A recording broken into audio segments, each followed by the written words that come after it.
ನಮಸ್ಕಾರ. ಸ್ತುತಿವಾಣಿ ಯೂಟ್ಯೂಬ್ ಚಾನಲ್ಗೆ ಆತ್ಮೀಯ ಸ್ವಾಗತ. ಸೋಲನ್ನು ಒಪ್ಪದ ತಾಯಿ. ನಮ್ಮ ಸಮಾಜದಲ್ಲಿ ಒಂದು ಅಲಿಖಿತ ನಿಯಮ ಇದೆ. ಹೆಣ್ಣಿಗೆ ಮದುವೆಯಾಗಿ ಒಂದು ಮಗುವಾಯಿತೇ, ಅವಳ ಇಡೀ ಜಗತ್ತು ಆ ಮಗುವಿನ ಸುತ್ತಲೇ ಮುಗ್ದೋಗ್ಬೇಕು. ಅವಳಿಗೊಂದು ಸ್ವಂತ ಕನಸಿರಬಾರ್ದು, ಅವಳಿಗೊಂದು ಗುರಿ ಇರಬಾರ್ದು.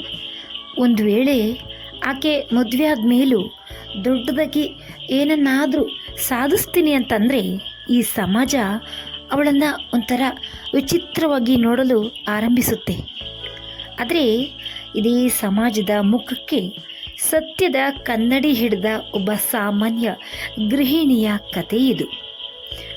ಅವಳ ಹೆಸರು ಅನುಕುಮಾರಿ.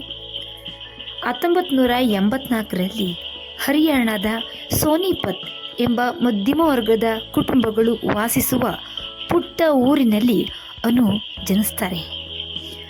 ಓದಿನಲ್ಲಿ ಸದಾ ಎಲ್ಲರಿಗಿಂತ ಒಂದು ಹೆಜ್ಜೆ ಮುಂದೆ ಇರ್ತಿದ್ದ ಹೆಣ್ಮಗಳು ಅನು.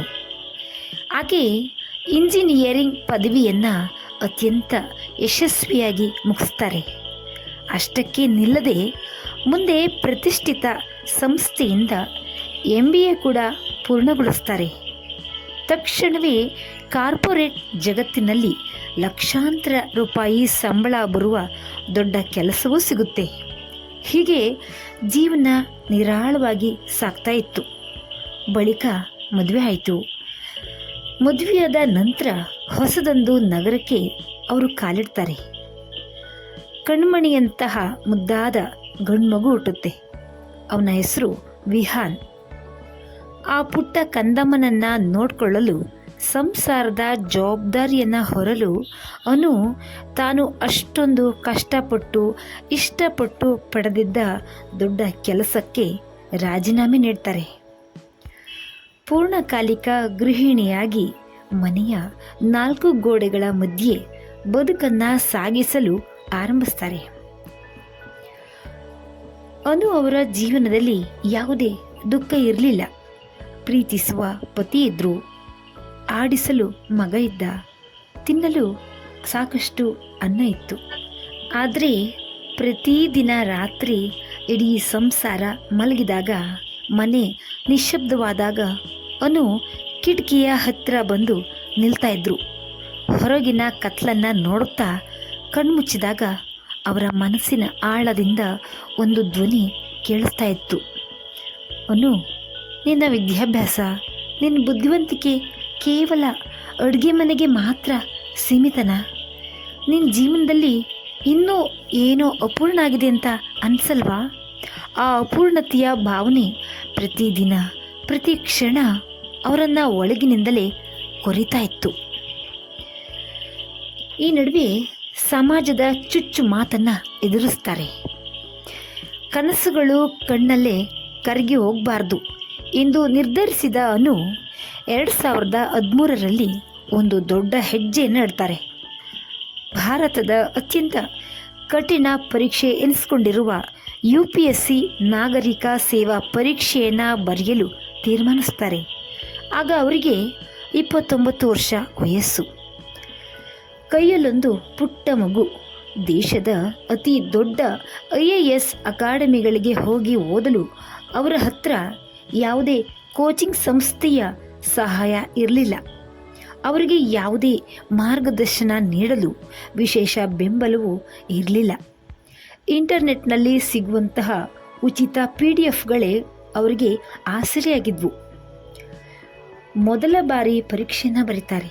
ಕೇವಲ ಒಂದೇ ಒಂದು ಅಂಕದ ವ್ಯತ್ಯಾಸದಲ್ಲಿ ಪ್ರಿಲಿಮ್ಸ್ ಪರೀಕ್ಷೆ ಕೈ ತಪ್ಪಿ ಹೋಗುತ್ತೆ ಅಷ್ಟೆ. ಸುತ್ತಮುತ್ತಲಿನ ಸಮಾಜ ಮಾತಾಡಲು ಶುರು ಮಾಡುತ್ತೆ. ನೆರೆಹೊರೆಯವರು, ದೂರದ ಬಂಧುಗಳು ಮುಖದ ಮೇಲೆಯೇ ಹಂಗಿಸಲು ಆರಂಭಿಸ್ತಾರೆ. ನೋಡಿದ್ರಾ, 30 ವರ್ಷ ಆಗ್ತಾ ಬಂತು, ಮಗುವನ್ನು ಸಾಕೋದು ಬಿಟ್ಟು ಈಕೆಗೆ ಈಗ ಕಲೆಕ್ಟರ್ ಆಗಬೇಕಂತೆ. ಯಾರಿಗೆ ಬೇಕು ನೀನು ಓದು, ಈಗ ನಿನ್ನ ಸಮಯ ಮುಗ್ದೋಗಿದೆ, ಸುಮ್ಮನೆ ಮನೆ ಕೆಲಸ ಮಾಡಿಕೊಂಡಿರು. ಒಬ್ಬ ಹೆಣ್ಣಿಗೆ ತನ್ನವರು ಅಂದ್ಕೊಂಡವರೇ ನಿನ್ನ ಕೈಲಾಗಲ್ಲ, ನಿನ್ನ ಸಮಯ ಮುಗೀತು ಅಂದಾಗ ಆಗುವ ಆ ಮಾನಸಿಕ ವೇದನೆ, ಆ ನೋವು ಸಾಯುವಷ್ಟು ತೀವ್ರವಾಗಿರುತ್ತೆ.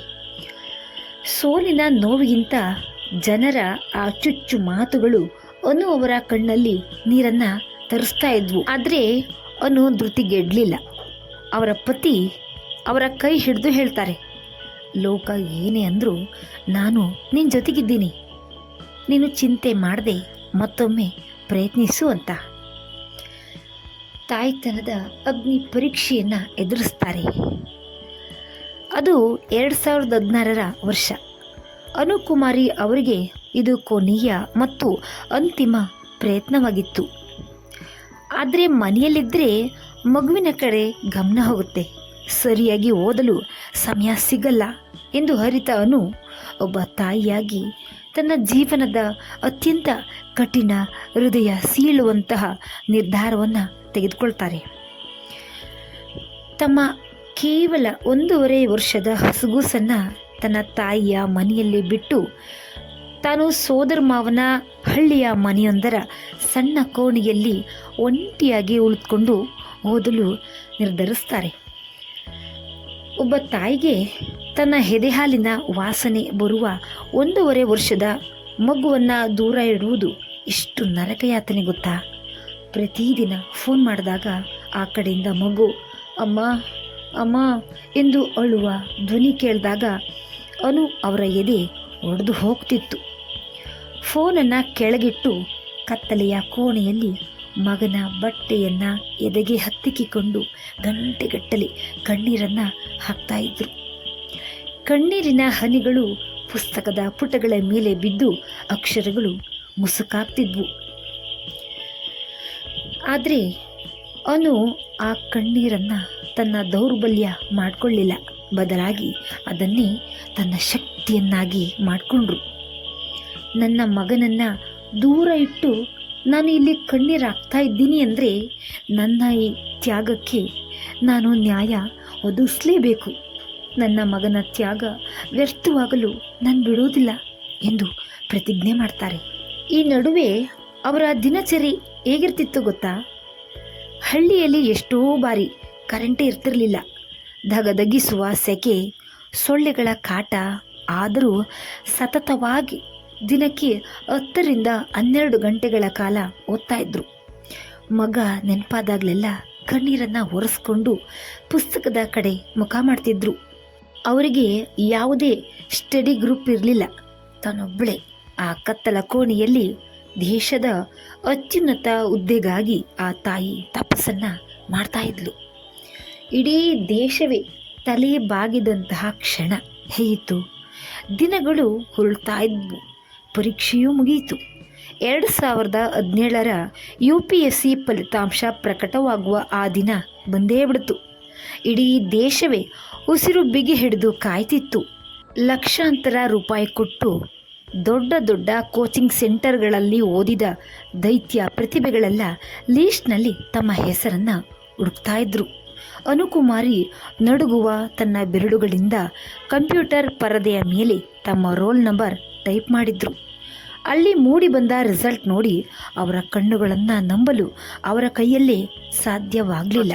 ಯಾಕೆಂದರೆ ಅನು ಅವರು ಅಖಿಲ ಭಾರತ ಮಟ್ಟದಲ್ಲಿ 2ನೇ ರ್ಯಾಂಕನ್ನು ಪಡೆದಿದ್ದರು. ಇಡೀ ಭಾರತ ದೇಶವೇ ಒಂದು ಕ್ಷಣ ಸ್ತಬ್ಧವಾಯಿತು. 32 ವರ್ಷದ ಒಬ್ಬ ಸಾಮಾನ್ಯ ಗೃಹಿಣಿ 1.5 ವರ್ಷ ಮಗುವಿನಿಂದ ದೂರವಿದ್ದು ಹಳ್ಳಿಯ ಸಣ್ಣ ಕೋಣೆಯಲ್ಲಿ ಕುಳಿತು ಓದಿದಂತಹ ಒಬ್ಬ ತಾಯಿ ಇಡೀ ದೇಶಕ್ಕೆ 2ನೇ ರ್ಯಾಂಕ್ ಪಡೆದು ಇತಿಹಾಸವನ್ನು ಸೃಷ್ಟಿಸಿದ್ದಳು. ಅವಳನ್ನು ನಿನ್ನ ಸಮಯ ಮುಗಿದಿದೆ ಎಂದವರ ಬಾಯಿಗಳು ಶಾಶ್ವತವಾಗಿ ಮುಚ್ಚಿ ಹೋಗಿದ್ವು. ಸಮಾಜ ಅವಳಿಗೆ ತಲೆ ಬಾಗಿ ಗೌರವವನ್ನು ಸೂಚಿಸ್ತಾ ಇತ್ತು. ತಕ್ಷಣವೇ ಓಡಿ ಹೋಗಿ ತನ್ನ ಮುದ್ದಾದ ಮಗ ವಿಹಾನ್ನನ್ನು ಬಿಗಿಯಾಗಿ ಎದೆಗೆ ಅಪ್ಪಿಕೊಂಡಾಗ ಆ ಕಣ್ಣೀರಿನಲ್ಲಿ 4 ವರ್ಷದ ನೋವು, ಒಂಟಿತನ ಎಲ್ಲವೂ ಕರಗಿ ಹೋಗಿದ್ವು. ಆ ಮಗುವಿಗೆ ಗೊತ್ತಿರಲಿಲ್ಲ, ತನ್ನನ್ನು ಅಪ್ಕೊಂಡಿರುವುದು ಕೇವಲ ತನ್ನ ತಾಯಿಯಲ್ಲ, ಇಡೀ ದೇಶವೇ ಹೆಮ್ಮೆ ಪಡುವಂತಹ ಒಬ್ಬ ದಕ್ಷ IAS ಅಧಿಕಾರಿ ಎಂದು. ಒಮ್ಮೆ ಪತ್ರಕರ್ತರು ಅನುಕುಮಾರಿ ಅವರನ್ನು ಕೇಳಿದ್ರು, ಮೇಡಮ್, ಒಮ್ಮೆ ಸೋತ ಮೇಲೆಯೂ ಇಡೀ ಸಮಾಜ ನಿಮ್ಮನ್ನು ನಿಂದಿಸಿದ ಮೇಲೆಯೂ 32ನೇ ವಯಸ್ಸಿನಲ್ಲಿ ಮತ್ತೆ ಪ್ರಯತ್ನಿಸಲು ನಿಮಗೆ ಪ್ರೇರಣೆ ನೀಡಿದ ಆ ಒಂದು ಶಕ್ತಿ ಯಾವುದು? ಅದಕ್ಕೆ ಅನುಕುಮಾರಿಯವರು ಮುಗುಳ್ನೋಗುತ್ತಾ ಕಣ್ಣಂಚಿನ ಹನಿಯನ್ನು ಒರೆಸ್ಕೊಳ್ಳುತ್ತಾ ಹೇಳಿದ ಮಾತು ಇಂದಿಗೂ ಜಗತ್ತಿನ ಕೋಟ್ಯಾಂತರ ಜನರಿಗೆ ಗೀತೆಯಂತಿದೆ. ನನ್ನ ಮಗನಿಗೆ ಒಂದು ವಿಷಯವನ್ನು ತೋರಿಸ್ಕೊಡಲು ನಾನು ಬಯಸಿದ್ದೆ. ಅದೇನೆಂದರೆ, ಒಮ್ಮೆ ಸೋತ ತಕ್ಷಣ ಜೀವನ ಎಂದಿಗೂ ನಿಲ್ಲುವುದಿಲ್ಲ. ನಾವು ಸೋತಿದ್ದೀವಿ ಎಂದು ಮನಸ್ಸಿನಲ್ಲಿ ತೀರ್ಮಾನಿಸಿ ಓಟವನ್ನು ನಿಲ್ಲಿಸಿದಾಗ ಮಾತ್ರ ನಿಜವಾದ ಸೋಲಾಗುತ್ತೆ. ಅಲ್ಲಿವರೆಗೂ ನಮ್ಮನ್ನು ಸೋಲಿಸಲು ಯಾರಿಂದಲೂ ಸಾಧ್ಯವಿಲ್ಲ. ಮತ್ತು ನಾನು ಇನ್ನೂ ನಿಲ್ಲುವುದಾಗಿ ತೀರ್ಮಾನಿಸಿರಲಿಲ್ಲ. ಇಂದು ಅವರು ಹರಿಯಾಣದಲ್ಲಿ ಅತ್ಯಂತ ಪ್ರಾಮಾಣಿಕ ಮತ್ತು ದಕ್ಷ IAS ಅಧಿಕಾರಿಯಾಗಿ ಸೇವೆಯನ್ನು ಸಲ್ಲಿಸ್ತಾ ಇದ್ದಾರೆ. ಸ್ನೇಹಿತರೆ, ಈ ಕತೆ ನಮಗೆ ಕಲಿಸುವ ಪಾಠ ಒಂದೇ. ನಿಮ್ಮ ವಯಸ್ಸು ಎಷ್ಟೇ ಇರಲಿ, ನಿಮ್ಮ ಪರಿಸ್ಥಿತಿ ಎಷ್ಟೇ ಕಠಿಣವಾಗಿರಲಿ, ಜಗತ್ತು ನಿಮ್ಮನ್ನು ಎಷ್ಟೇ ಹೀಯಾಳಿಸಿರಲಿ, ನಿಮ್ಮ ಮನಸ್ಸಿನ ಒಳಗಿರುವ ಸಾಧಕನನ್ನು ನೀವು ಜೀವಂತವಾಗಿಟ್ಟರೆ ಮಾತ್ರ ಈ ಜಗತ್ತಿನಲ್ಲಿ ನಿಮ್ಮನ್ನು ಸೋಲಿಸುವ ಶಕ್ತಿ ಯಾರಿಗೂ ಇಲ್ಲ. ಸೋಲಿಗೆ ಹೆದರಬೇಡಿ, ಪ್ರಯತ್ನವನ್ನು ನಿಲ್ಲಿಸಬೇಡಿ. ಯಾಕಂದರೆ ನಾವು ನಿಲ್ಲುವುದಾಗಿ ತೀರ್ಮಾನಿಸಿದಾಗ ಮಾತ್ರ ಸೋಲ್ತೀವಿ. ಹೋರಾಡುವವರೆಗೂ ಸದಾ ನಾವು ವಿಜಯಿಗಳೇ. ಏನಂತೀರಾ ಸ್ನೇಹಿತರೆ? ಈ ನೈಜವಾದಂಥ ಕತೆ ನಿಮಗೆ ಇಷ್ಟವಾಗಿದ್ದರೆ ನಮ್ಮ ಸ್ತುತಿವಾಣಿ ಯೂಟ್ಯೂಬ್ ಚಾನಲನ್ನು ಸಬ್ಸ್ಕ್ರೈಬ್ ಮಾಡಿ, ಶೇರ್ ಮಾಡಿ, ಲೈಕ್ ಮಾಡಿ. ಮತ್ತೊಂದು ವಿಡಿಯೋದಲ್ಲಿ ಭೇಟಿಯಾಗೋಣ. ಧನ್ಯವಾದಗಳು.